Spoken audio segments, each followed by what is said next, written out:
Thanks, Tane. I appreciate that. As Tane said, my name is Jake Loesch. I'm the Executive Director of Citizens League. And the Minnesota Legislative Exchange is our favorite new program that we got to launch this year. And Representative Baker and Representative Clardy were our very first participants in the Legislative Exchange. So I will let them both briefly introduce themselves, what part of the state they represent. But I'm just going to dive right in because we only got 40 minutes. Be thinking about questions that you want to have, a little bit about the background on how the Legislative Exchange came together, and then I've got some questions lined up, but we also want to hear from you all. The Legislative Exchange is really modeled off of a program that's been running out of Washington, D.C. since about 2018 at the Bipartisan Policy Center, which takes a very similar approach, pairs up members of Congress, one Republican, one Democrat, and sends them on exchange trips to visit each other's districts, get to know the communities and the people and the areas that another member is from. Obviously, Minnesota has a very historic and divided legislature, which I'm sure we'll hear about the perspectives from two of our members who have been a part of it. But it really felt like such a great opportunity in a state so closely divided as ours. You can't really get much closer for us to pioneer a similar program. So we started actually working with a gentleman named Jonathan Perman, who helped found that exchange out of DC. And very proud to say that Minnesota is the first state to bring on a program like this. We're the first in the nation to create a state-based legislative exchange. And I like to say that it's pretty beautifully simplistic in its idea, that relationships and trust across the aisle aren't always naturally easy to build in the sort of powder keg that can be the state capitol sometimes, that it has to be intentional, it has to be facilitated, it has to be encouraged, and that's really where we felt like we could come in at Citizens League as a statewide, nonpartisan, nonprofit organization, really focused on civic engagement and building people's ability to engage in the public policy process. We wanted to start with the legislators themselves, and I'm deeply grateful to the two members here today for helping us pioneer this idea. We did our very first visit in June to Representative Baker's district, and coincidentally, it occurred less than a week after the assassination of Speaker Hortman. Obviously, we'd been planning it for several weeks leading up to that, and so reached out to both of them to sort of, I expected that we might have to postpone it or look at it at a different time, and to their credit, both said, no, we'd really like to proceed. We obviously made some changes to how public we were about that, but to their credit, they both really dove in with us and participated and got to know each other, and I think it was a really powerful day. It was certainly for me to witness and to be a part of. And so I think we'll start there. I'd be curious why you both said yes to me when I asked you to participate in the Legislative Exchange in the first place. Maybe just a brief introduction to you and your district. And Representative Clardy, you want to start? Sure. I am Mary Frances Clardy, and I represent Inver Grove Heights, Sunfish Lake, Lilydale, Mendota Heights, and West St. Paul. When I'm not doing this little thing called the legislature, I'm a teacher. This is my 30th year teaching in St. Paul schools. So this was like a real passion reason that bridged me to the legislature. And when I heard about this concept, it just made sense. In order for us to get work done, and especially last year when we were 67, it had to be bipartisan. Also, I'm from a very purple district. I know that not everyone agrees with my philosophy. I don't know why. but I also saw it as a learning experience, being able to understand how to reach all my constituents. I'll take this one here. Thanks. Good morning. Good afternoon, everybody. Dave Baker. I am in my sixth term in the Minnesota House. I'm a small business guy. I'm in the hospitality business. My wife and I have been running a company for 20 plus years, some little hotels, we've had some restaurants. And in the legislative process, I never saw myself here, but I was very concerned about 12 years ago when there was the last trifecta, and I really felt concerned about how there was no business-friendly folks that were sort of looking out for the job creators and the folks that just had to kind of pay attention to that side of things too. So I decided to run, have never been in office before. It was really weird seeing my name on a yard sign the first time I saw that. And I won by 214 votes. I'm also in a purple district. At the time, it's more red now in rural Minnesota. But I'm happy to be here, I've been honored to serve my area of Candioi County, the Wilmer area, turkey capital of almost the country here. And I'm just really glad to be here. And this is a great program that when John and Jake brought this to us, it was really fascinating to me because it's much harder to do legislation in a bipartisan fashion than it is to stay in your own camp. And I want to make sure we talk about that today. So I do hope that we can be honest, we can be authentic. We're here just because we're taking an important day out of our life too to tell you this was, for me anyway, I can't speak for you, it was really, really worth it. And I'm hoping that we can actually write some really good legislation this year too. Thanks. Oh, sorry. You and I'll trade. All right. Actually, you queued me up. It's almost like we talked about some questions in advance. Well, how does that work? We'll talk a little bit more about kind of your experience with the legislative exchange, what you might have learned and take away from those visits. But let's start there. Is bipartisanship really that difficult? Why is working together across the aisle seem like, anyways, something that's almost insurmountable around the halls of the state capitol these days? What's your take? I'll start maybe. Again, and I did mention that, sorry, I got ahead of myself.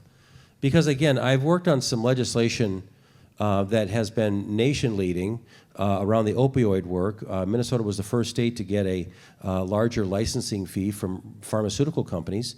So we could actually take dollars and set it aside in a special fund so legislators don't touch it, and we could use it to help people in recovery, to help educate, to get naloxone out in communities. And we started this with 2 members from the Democrats, the 2 members from the Republicans, 1 from each member of each body, the Senate and the House.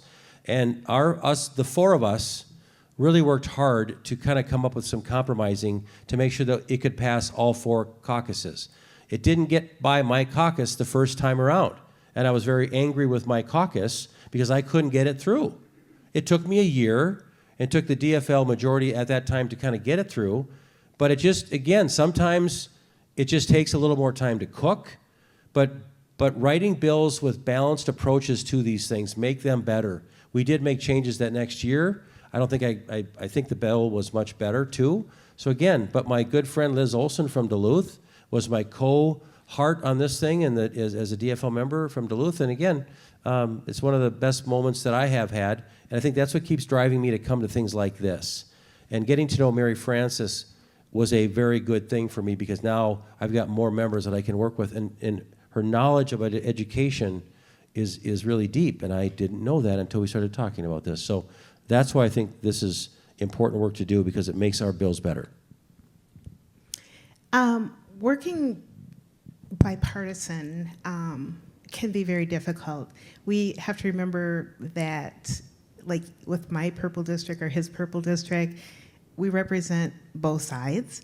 And I take the tough calls, I take the tough emails. I have a lot of discussions with people where we don't agree, but I also know that I represent 42,000 people just like you do. And we have to do that. Just like he gave an example of a bill, we spoke earlier, and I had one, I don't know if you were in Speaker Damas last session, and she was talking about the funding for private schools, counseling, social working and stuff.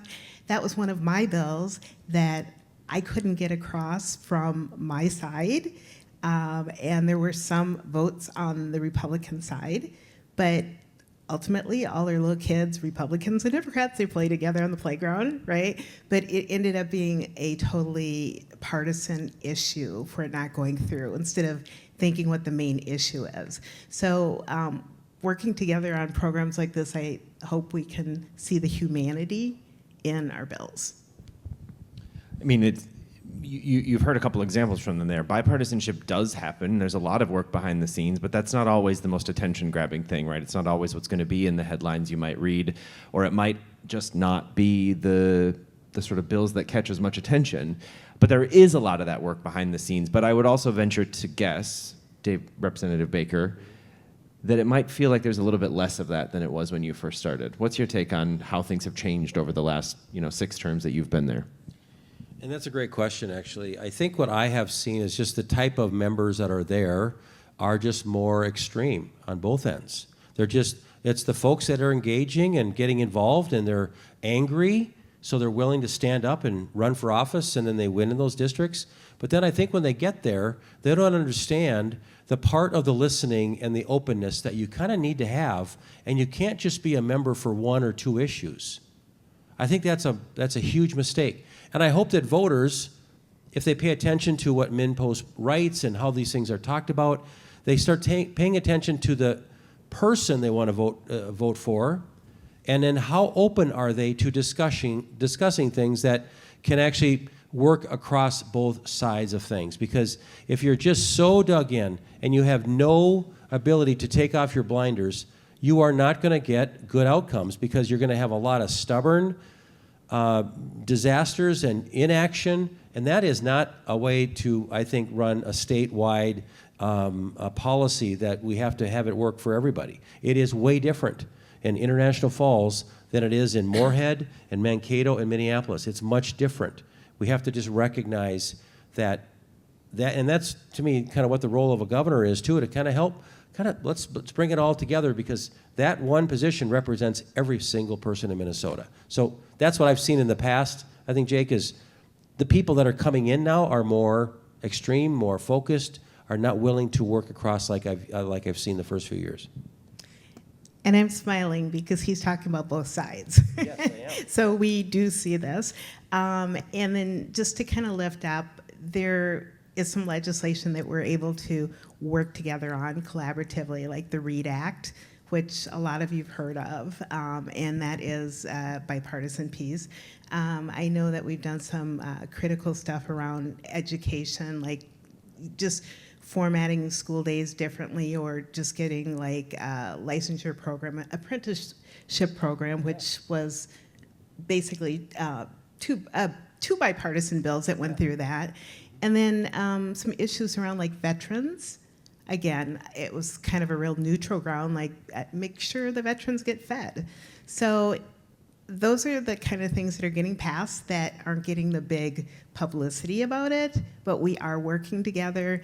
And we do have our separate caucuses, so we all, like, before the floor, we all do our big huddle, like the Democrats in one room and the Republicans in another room. So there's some of that culture there that kind of helps set the tone for like what goes on the floor. So we need to really continue to establish these personal relationships to move forward.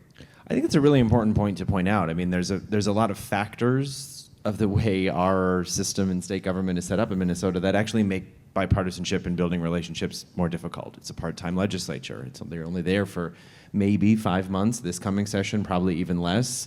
In theory. In theory. Yeah, part-time. That's a big panel all on its own, probably. But I think that, what you're hearing is that in the day-to-day, you're in caucus meetings, you're running between committees, you're trying to meet people.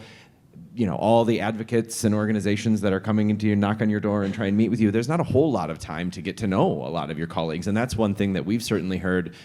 Before I was in this role, I'd lobbied for a few years. I worked with legislators most of my career.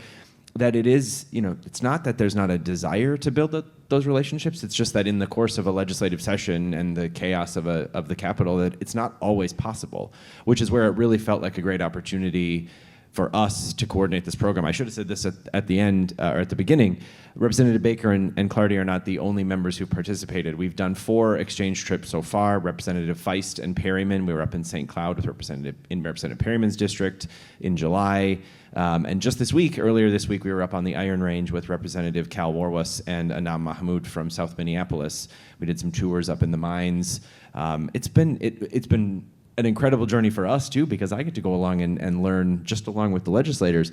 But I'd be curious, what are some of the moments from the trips that we did with you all in the others district that stick out the most for you? Representative Clardy? One thing I also wanted to recognize is, besides the internal piece, there are these external factors, like, the lobbying organizations that get paid big bucks, and so they'll start selling or talking to us, and then if we don't take it, then they'll go to them, or vice versa, they'll start with you. So those are like some external pieces that kind of maybe push us apart a little bit. One thing that was really cool when I went to Rep. Baker's district is I got to meet with the business people, and they were talking about some of the implications that were going on or that was going on in their district with some of the new legislation that was going on. I was really surprised to find out that you had such a large immigrant population up there. So I look forward to working with you on some bills in education around that piece. A highlight was who goes to Jersey Mike's? I got to go to a turkey factory and I got to see where all the turkey was made. So Tyson Turkey was up there. In fact, Genio Turkey. Oops. We don't say their name. Genio Turkey. In fact, when I left there, Rep Baker got me a stuffed toy turkey. So That was yeah, gutted, and that was. And then one last thing too is I met with his school board and administrators, and as a teacher, it was really interesting to hear how that body was governed versus working in a big district like St. Paul Schools or even my small district at Inver Grove Heights. Yeah. And again, because I knew her education background, I wanted to make sure that one of our roundtables included areas that she was better educated on than I am. Anyway, and then again, the business roundtable was good. Back in her district, however, what I saw and what was sort of a little bit of an aha moment for me was she was listening to business people in her group. And your district is loaded with corporate headquarters and really good paying jobs, and like it's dripping in there. And that makes me as a small business owner really happy that we have that stuff. And she hadn't really been exposed to a lot of those kind of things. And I appreciated you really listening to some of those owners about their concerns about the paid family and other mandates. But you heard them, Mary Frances, and I saw that. And I'm hoping that we can just keep talking about where maybe the biggest pinch points might be. That program is going to roll out in January. I want to make sure it's successful because I don't want to hurt anybody, especially the people that are creating these jobs, and I want to make sure it works out. So I was just really happy to see how you engage too with those folks in some of those larger companies that I don't get that kind of exposure to. So it was very helpful for me to see what's happening in those districts as well. I think on most of these trips, we try and incorporate some roundtable conversations with education or small business leaders. We often have local elected officials join us. And just about every district in the state has some sort of tour or factory or industry that we get to visit. So as Representative Clardy said, we visited the Genio turkey processing plant when we were in Wilmot, which was something I'd never seen before, an absolutely fascinating operation, and one of the cleanest facilities I've ever seen, by the way. So if you're ever eating Genio turkey, you can rest assured. They do a fantastic job there. I even learned, for example, that they are so used to having their customers send in inspectors that they do third-party inspections about once a week. There's like Walmart, Jersey Mike's, any other company they sell to sends inspectors completely unannounced to just come in and view the plant and the facility. So they basically told us, we just operate on the assumption that every day we could have an inspector come in, and that's the level of standard we expect for our products and our employees. And it was clear. I mean, it was an incredibly impressive facility. We got to see the refinery in Representative Clardy's district, Flint Hills Resources. Again, many of us have probably driven by it, but seeing some of that behind the scenes was really powerful, and getting to just learn about the incredible operation that keeps a refinery going and that it can't ever shut down, and all the measures they take to keep it in place and operating fully to be sure that the airport, for example, has the resources it needs. It's been really insightful in all of these visits. I'm curious, I'm not to put you on the spot here, but is there anything you've started to think about that might be able to work together on legislation when we get back to St. Paul? I know you have to write it, so don't necessarily pinpoint anything here, but.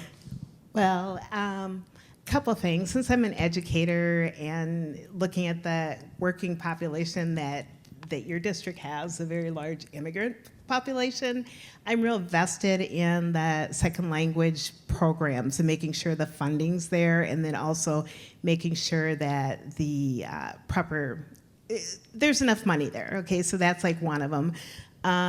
Another thing that I think we talked about it when we toured this plant called Whip Air is possibly coming up with some type of apprenticeship program for students, so they know that, okay, yes, you can go to college, yes, you can go to trade schools, or you can go to this. What that plant did is, I guess there was, like 4 in the nation or something, or something, some very small nation. Whip Air. This is these little factoids you learn as we go. Representative Clardy's district, Whip Air, is a company that produces the floats for airplanes, seaplanes. They are one of 3 companies around the. Apparently, all 3 companies that do this around the world are in the United States, and Whip Air is the largest one, located in suburban Twin Cities. And their largest customer is the Maldives Islands, because they have a lot of fancy resorts where they fly seaplanes around. It doesn't seem to me like the most efficient thing to produce the planes here and ship them over there, but apparently it works.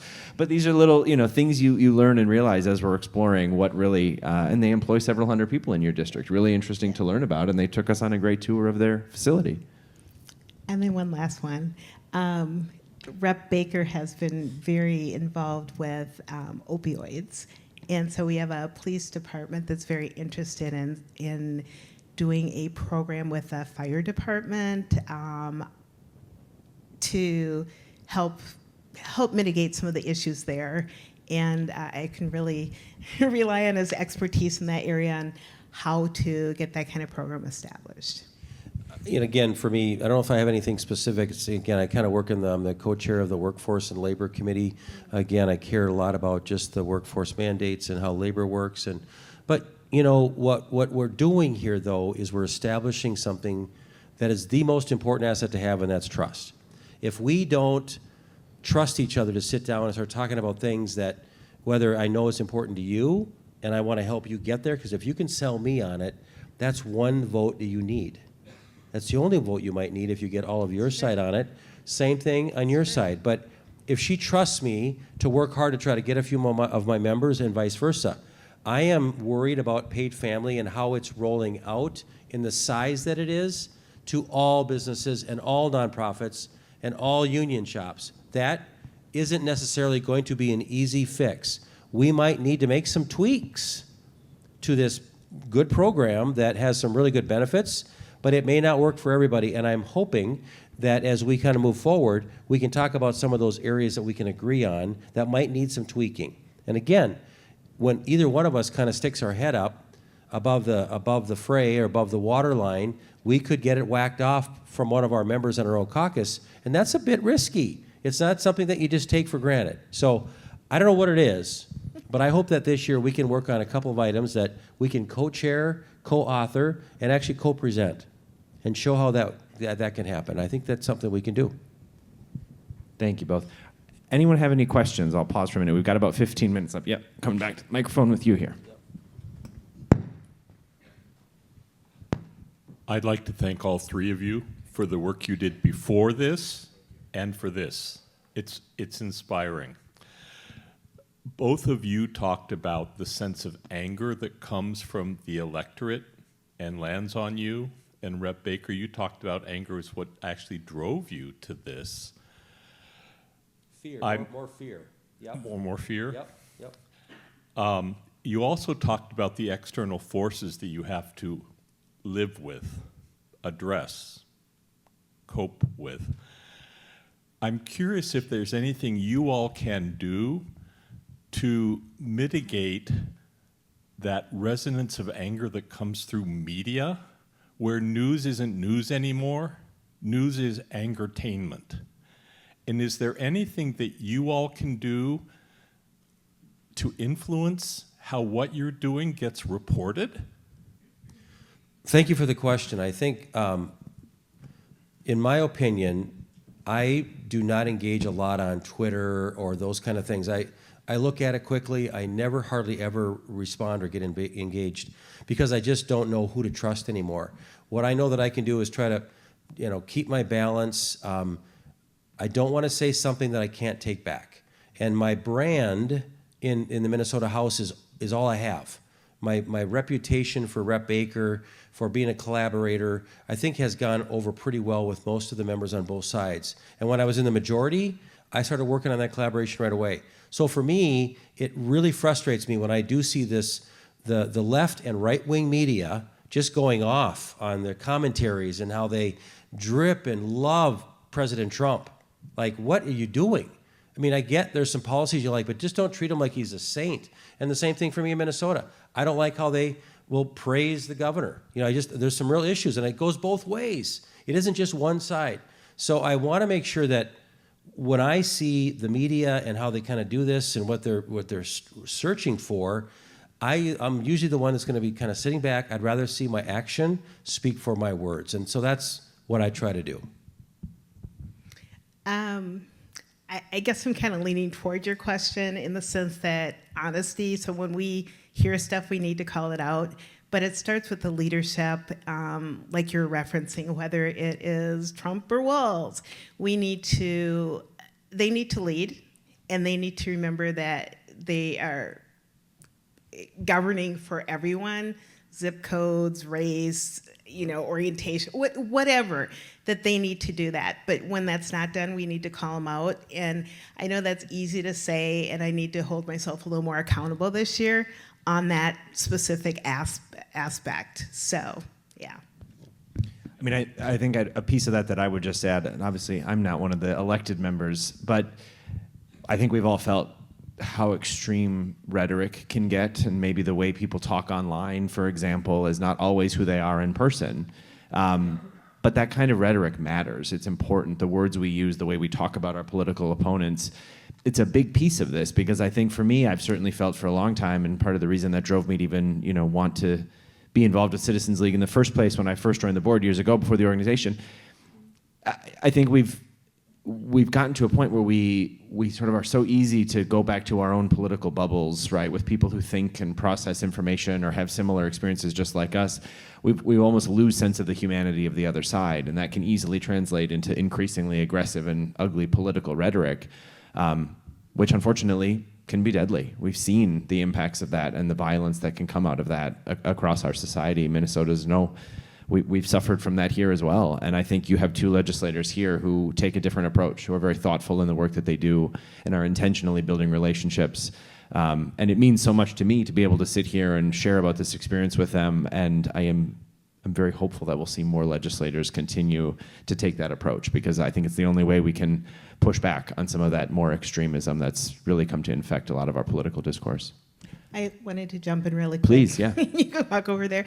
I think the power of this collaboration was actually going and just visiting your district and him visiting my district. Now that sounds like just very basic, but as we sit in the chambers, there's assumptions made about who's on this side and what groups they're involved in, where they live, that kind of thing. Same thing here, as far as like, are they small business? Are they big business? Why are they here? But until you go there and really see the humanity piece, you don't know. And one thing in both of our factories that I saw is they were big factories, but the employers were really good to the employees. And a lot of times we don't hear that or see that. We hear about the horror stories, but like one company in your district gave like stock options and retirement options in the turkey processing factory. And how many times do people that work at those type of positions have that option? I'm a teacher, so I have that, but it's like your hourly workers having that is huge. So And they're in union, yeah. Yeah, go ahead. Yeah. This is more just a comment, and I want to praise you, for the two of you, for what you're doing, because I think this is essential. But as humans, we have unconscious fears. We choose different adaptations to those unconscious fears. It seems that we're using policy decisions to resolve these fears without actually addressing the deep underlying fears. And I want people to start to think about deep underlying fears and how we all share them, but we choose different ways of adapting to them. Right. Exactly, good point. It's a really great point. Are there any other questions in the audience? All right, I'll come back to you. 1 second.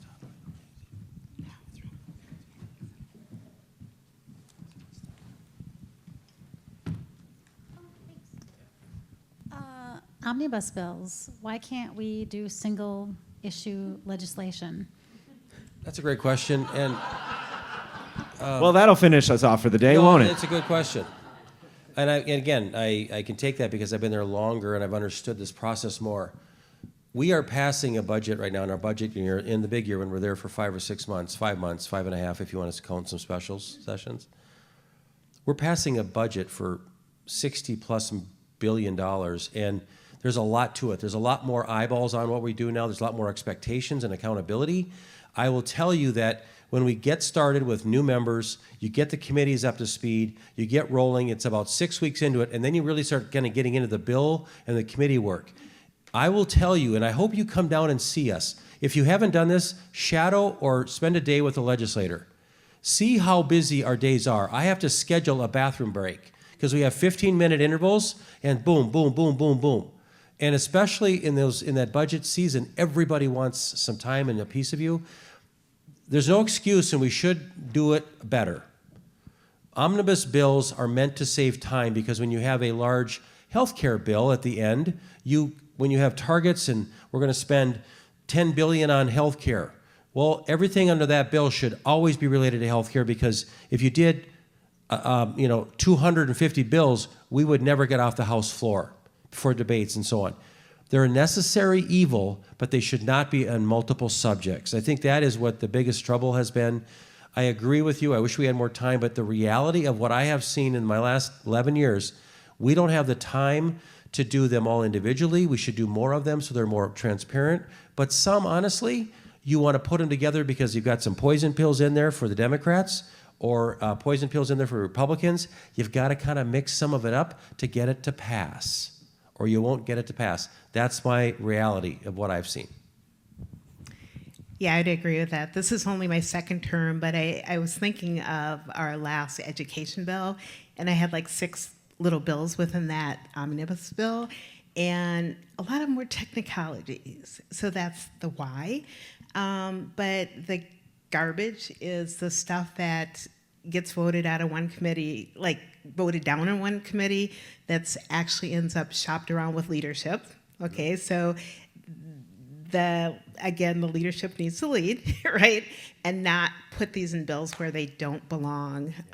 So as far as a big bill that has a bunch of stuff in it, we don't like it either. Especially when you have, 3,500 plus pieces of legislation introduced in the House in one session. It's a lot to sort through. Yeah, it is. Tane, are we running out of time? Do we have time for one more audience question? All right.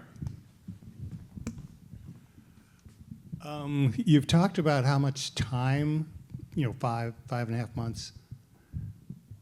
Do you guys ever talk about let's become full-time legislators, or let's expand it from 5.5 to 8.5 months, or something like that? If that's seems, the number of years I've lived here in Minnesota, I've watched this go on and on and on, and I keep thinking, well, there's just the race starts, and then, okay, the date's over, done, and I'm kind of going like, that makes no sense. I am just going to address this from my own reality. The reality of making it like a full-time legislature, like a lot of people have talked about, we can't afford it. We can't, because I think the base is 51,000, right? So most of us therefore end up having businesses or working elsewhere, which is also another problem because we have a whole group of people that might be super effective in the positions, but they can't afford to do that type of thing. So the work we are there from either January to May or February to May. But right now I'm working on bills that are going to be introduced then, which doesn't answer your question. So we really work more than the part-time that's conceived. So I think there's been talks on there. There was talks last session, but it's not really affordable. And real quick to that, again, I think that we would become Congress, and I don't want to do that. Because I think you literally lose... That might be it for you. You lose touch. And if I don't go home let's just say June 1st through the rest of the year, and I'm in the grocery store more regularly and to my businesses, I feel like I would lose touch, and that would make me afraid of what I could do or be unavailable to people. So I get it. We need more time. We need to be more efficient with our time. But it's a great question, and we need to figure this out. from my take, it seems like having the deadlines does kind of force some of the work to get done as well, right? That there's, and speaking of deadlines, we are out of time. Time flies when you're having fun. I think Tane's going to wrap us up with just a few closing remarks, but please join me in a round of applause for Representative Baker and Clardy. We are deeply grateful for their leadership.